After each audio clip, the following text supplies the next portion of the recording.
too. Who are you, Philadelphia? I mean, last year you start the season 10-1, and you go and beat both Patrick Mahomes and Josh Allen in back-to-back weeks, coming off of a Super Bowl season. And this looks like, hey, they're going to run it back, and they are going to be the team of the NFC. And all of a sudden, they finished 1-6 in their final 7 games.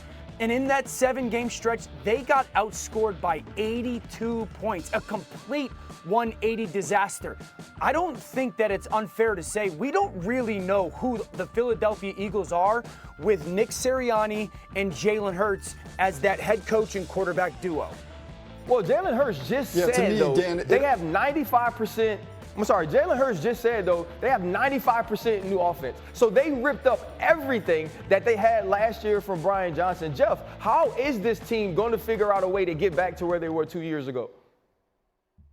I really do believe it lives and dies by Jaylen Herz. Can he be the leader that we saw he was in that Super Bowl game when it felt like his ascent was so almost transcendent? It was an amazing ascent in that Super Bowl game. Can he become that guy again? To me, I understand all of the questions surrounding whether it's the coach, the defense, all these different things. But to me, it's still about, can Jaylen Herz become the franchise quarterback that we thought he was in that game? Dan, staying in the NFC East. Okay, there's a lot wrong with this segment, and so we have to unpack it, I guess, from the beginning. Listen, the Eagles had a decent start to the last season, right? But every single game that they won, practically every single game, could have also been a loss. I don't know anyone who was truly confident that the Eagles, at the rate they were playing when they were winning those games, that was going to be good enough to then get back to the Super Bowl or win the Super Bowl. The whole big ethos behind the Eagles was they're still winning games despite them playing their best football. And I think they were even saying that, right? Like, hey, we're winning and we're not even playing our best football yet. So there was some optimism that they would be able to get things right and start to play better, higher quality football. And by doing that, they would then be able to take it to the next level come time playoffs and then potentially get back to the Super Bowl and all of that. But that obviously did not happen. And so all of those close games that they were winning, they then kind of fell apart at the latter half of the season. They were also playing with players who just had nothing left in the tank, who were retiring.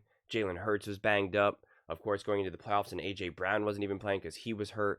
Jaylen Herz also dislocated his finger going into that playoff game. So everything just started to kind of spiral, right? Then they're making weird changes, putting Matt Patricia as the DC, which a lot of players didn't like either. And it was just mismanaged terribly by Sirianni. And again, I mean, it just seems like everybody wants to forget this, and I don't know why, but I feel like every time you talk about last season and compare it to this season, you have to emphasize the offensive coordinators and the defensive coordinators. They were both failures on both sides of the ball. They were both failures. It's just a fact. And I'm not going to spend too much time ranting about that because I've said it so many times in so many videos.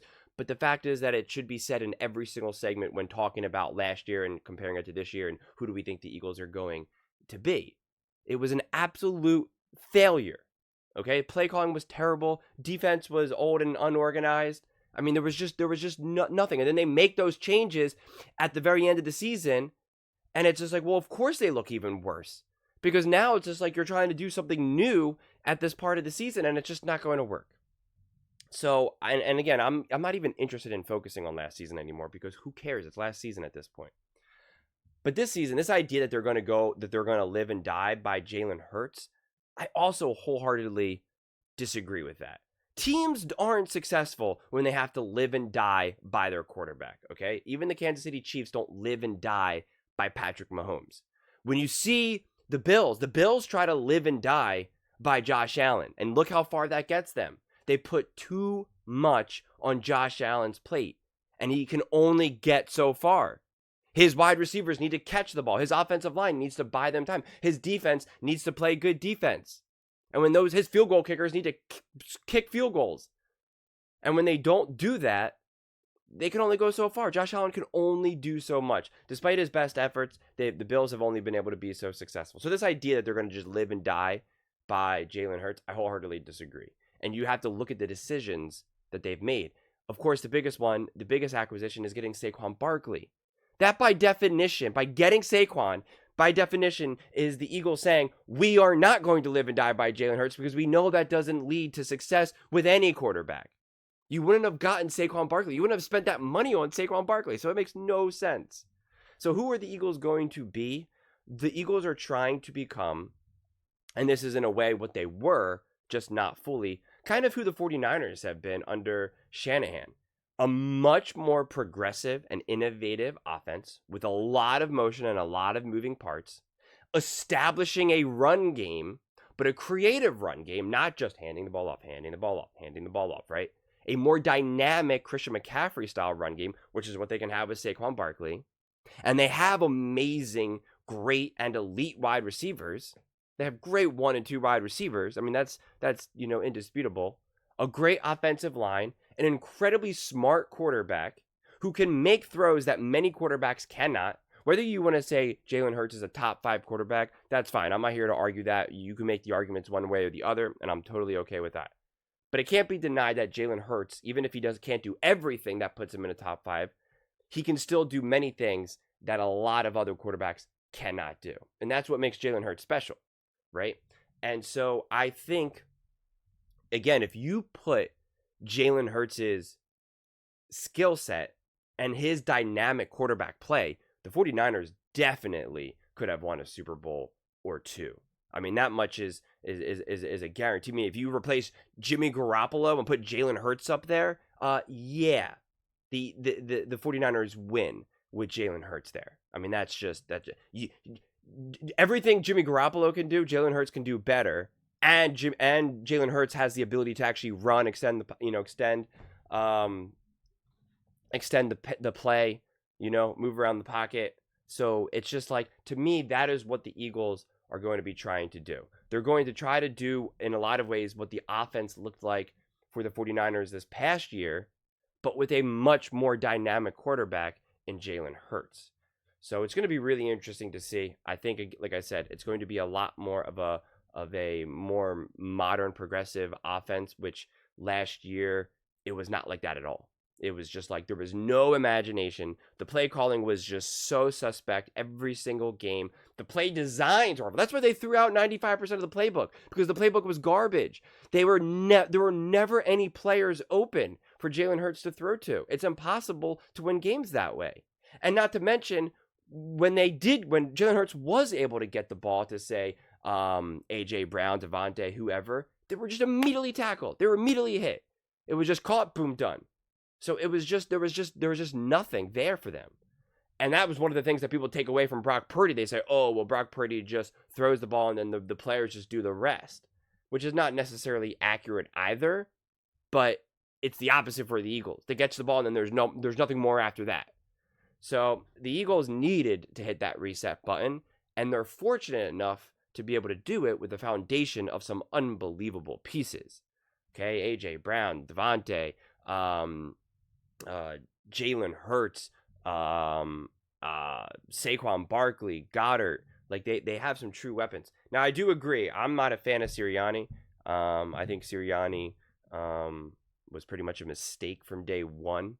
He's all bark and no bite from my standpoint. So it's the Eagles are in this weird situation. It's almost like reminiscent of the Golden State Warriors, where losing against the Cavaliers actually benefited them because they then were able to go out and get KD, which then turned them into just one of the most dominant teams of all time.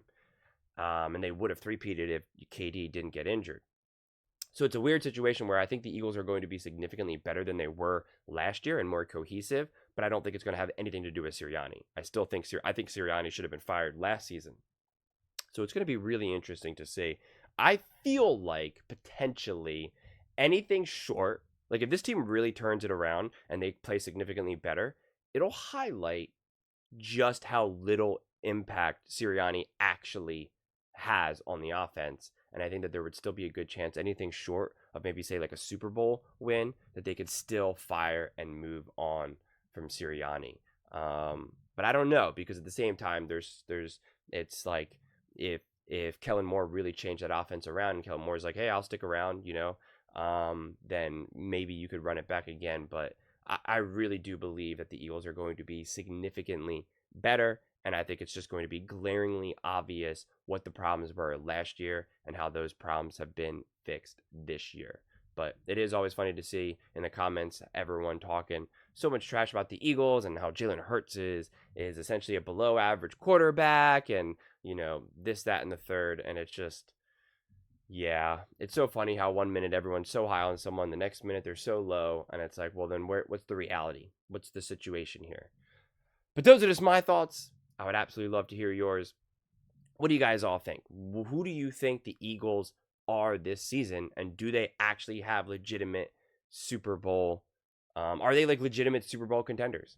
Let me know in the comments below. I read every single comment, so whether you agree with me or disagree with me, either way, let's get in some discussions, let's get in some fights, but ultimately, let's just have some fun. And please do consider subscribing. We are building an amazing community here, and I would absolutely love to see you part of it. I want to build something that we all genuinely feel connected to, something that we're really excited to be part of, and I think we're well on our way to doing it. And please don't forget to give this video a thumbs up, as it really does help with the visibility and the algorithm. Thank you so much, and see you next time.